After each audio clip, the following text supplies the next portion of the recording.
잔혹한 학대 이유. 위원님, 이건 예. 어떤 사건인가요? 이거는 이제 이 전남 무안에 거주하고 있는 분이 이제 경찰에 신고해서 문제가 된 건데요. 네네. 자신의 아들이 지난해 그 말에 군대에서 제대하고 2월경, 금년 2월경에 후배하고 같이 사는 그 여성과 그 경기도 평택에 올라가서 물류센터에 취직을 하고 거기 생활하겠다 하고 올라갔어요. 예, 예. 그런데 그 아들이 갑자기 무안으로 내려왔는데 예. 온몸에 화상을 입은 상태로 집에 온 거죠. 예. 그래서 이제 그 자초지종을 듣고 데리고 갔던 후배하고 그 후배의 연인을 경찰에 고소를 했고 예, 예. 경찰이 조사한 끝에 이 두 사람을 특수상해 혐의로 17일 날 구속영장이 발부되게 된 그런 사건입니다. 네. 보니까요, 이렇게 네. 학대 정황이 드러났다라고 하는데 저희가 이제 구체적인 학대 방법에 대해서는 말씀을 드리기가 네. 어렵습니다. 하지만 네. 이렇게 잔혹하게 학대를 했고 어떻게 사람이 알고 지내던 선배에게 이렇게 학대를 할 수 있었을까 참 충격적이더라고요. 맞습니다. 이게 이 학대 수법은 이미 아시는 분들은 다 아시는 내용이고요. 최초에는 아마 같이 세 사람이 한 장소에서 기거하면서 예. 생활비 문제 때문에 좀 다툼이 있었던 것 같아요. 네. 그때 후배가 선배인 피해자를 처음에 이제 주먹으로 아마 구타를 했던 것 같고요. 네. 그때 이제 저는 거기서 됐다고 생각이 들어요. 네네. 후배가 이 폭행을 할 때 그 선배 입장에서 참았어요. 그 참은 게 이제 기화가 돼가지고 그 이후부터는 도구를 사용한다든지 심하게 화상을 입힐 수 있는 어떤 다른 도구까지 사용을 해가지고 상해를 가해서 전치 8주 이상이 나왔고요. 예. 3도 이상의 그 화상을 입었거든요. 그렇군요. 예, 이 사건은 낱낱이 설명을 드리면 좀 지나치게 좀 잔혹한 네네. 어떤 범행입니다. 네. 예. 학대 피해자 지금도 입원 치료를 받고 있다고 합니다. 이 피해자의 얘기 저희가 직접 들어봤습니다. 한번 들어보시죠. 해병대 물 있잖아요. 걔도 밥도 먹고 그걸로 그 물 먹으면서 버텼거든요. 그냥 고양이 죽고 싶다 이런 생각밖에 안 들었어요. 죽은 시도도 한동안 이제 하고 이제 어떻게 해야지 빨리 끝낼 수 있나.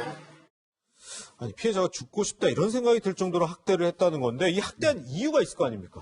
아마 세 사람이 처음에는 한 집에 기거하면서 생활비를 각자 부담하기로 했던 것 같습니다. 네. 그런데 이 후배하고 후배의 연인 두 사람이 어느 날 직장을 잃게 됐어요. 예. 그러면 일방적으로 피해자 한 사람이 생활비를 조달할 수밖에 없는 그런 상황이 되었던 겁니다. 예, 예. 그 과정에서 이제 아마 돈을 자꾸 올렸던 것 같고요. 네. 그거를 제대로 조달할 수 있는 입장이 아니었어요. 이 사람 입장에서는 일용적으로 일하면서 벌이가 그렇게 좋지 않았거든요. 네. 이제 그거를 기화로 해서 지속적으로 이제 아까 말씀드린 것처럼 주먹질에서부터 시작돼서 도구 사용, 이렇게 잔혹한 범죄까지 이제 진행이 된 것이죠. 예. 네, 군 제대 후에 취업을 하겠다며 집을 떠난 아들, 정말 끔찍하게 학대를 당한 모습으로 돌아온 것을 봤을 때 부모님의 심정은 어땠을까요? 그 아버지의 심정을 직접 저희 취재진이 이야기를 나눠봤습니다. 처음에 서울 올라온 것은 나는 그 애들하고 그렇게 연락 오고 있는지도 모르고 물류센터 나눠서 말해서 일하러 간다고 갔는데 처음 봤을 때는 보도 못하게 생겼어. 머리 짐을 짙게 흐르고 있고 몸을 빗대는 게 사방에 그러고 있지. 멀쩡한 얘기가 갖고 그렇게 되었으니 말이 나오고서 말이 안 나오고. 위원님, 그런데 이제 피해자의 경우에는 학창 시절에 운동도 했고 건장한 남성으로 알려져 있는데 예, 예. 4개월 가까이 그렇게 학대를 당하면서 현장을 못 벗어난 따로 이유가 있었을까요? 일단은 지금 보도에 나오는 내용으로 보면 이 폭행을 당하면서 아마 백지 같은 걸 한 장 주고요. 네. 이름 석자만 적도록 했던 것 같아요. 이름 석자 서명을 했는데 거기에다가 내용은 본인들이 쓰는 거예요. 사용증입니다. 예. 그게 이 누적된 게 3억 5천 정도가 된다고 그래요. 실제 빌린 게 아닌데도. 그렇죠. 빌린 게 아닌데도. 그리고 이제 그 과정에서 또 너 집에 가게 되면 가서 너희 가족들 부모를 어떻게 한다. 또 형제들을 어떻게 한다.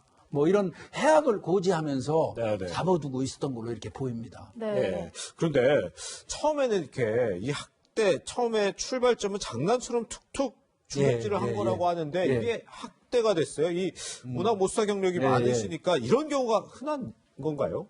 이게 이제 우리 뭐 그 범죄학에서는 그 폭력 범죄의 어떤 특징이라고 얘기를 해요. 아, 그래요? 이 폭력 범죄라는 게 처음부터 그 어떤 그 크게 가중돼 가지고 공격을 하지는 않아요. 예. 처음엔 툭툭 치는 정도, 네. 약간의 폭행, 그래도 상대가 참아. 예. 그러면 그거보다 조금 더 높은 수준. 아. 이런 식으로 자꾸 이 폭력의 정도가 가중되는 게 이 폭력 범죄의 특성이고요. 예, 네. 그러다 보면은 본인이 사람을 가해하면서 무감각해져요. 네.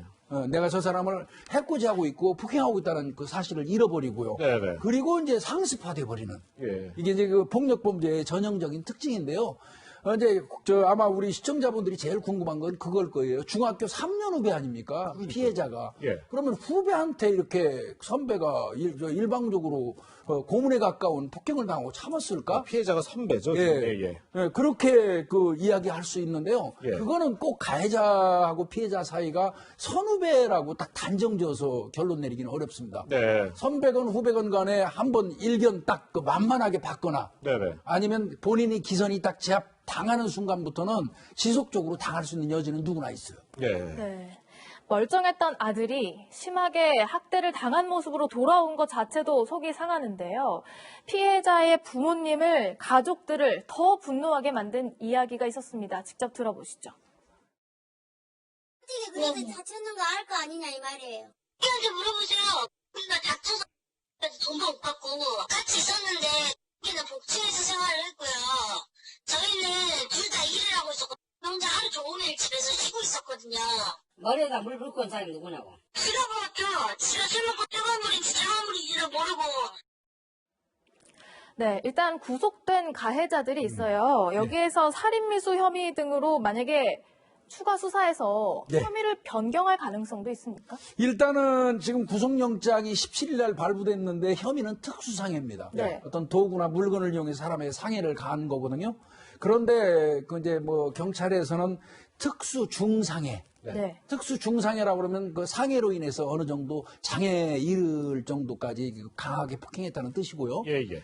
더 나아가서는 살인미수, 뭐 죽어도 할 수 없지 않은 정도. 아마 판단컨대 살인미수를 경찰이 지금 만지작거리는 거는 미필적 고의에 의한 살인 정도를 보는 것 같아요. 네. 근데 이제 제 개인적인 판단은 살인미수 쪽은 살인의 고의를 입증하는 게 쉽지 않거든요. 아, 예, 예. 그러나 적어도 물건을 이용해서 사람을 굉장히 거의 장애에 가깝게 그 중상해를 입혔다. 네네. 그럼 특수 중상해 정도는 아마 변경이 가능하지 않을까 싶습니다. 그리고 이 사람들 이런 행위를 한 두 사람 지금 경찰에서 PCRL 검사라고 그래요. 네네. 사이코패스 검사를 좀 진행 중에 있어요. 아, 예. 상대방의 어떤 저 공감 능력이 전혀 없는 사람들이잖아요. 네. 고통을 이해하지 못하는 사람들. 그래요. 예. 네. 선배를 잔혹하게 어떤 학대, 고문했던 어떤 후배 커플의 이야기 함께 짚어봤습니다. 김복준 위원님과는 여기서 인사 나누겠습니다. 고맙습니다. 감사합니다.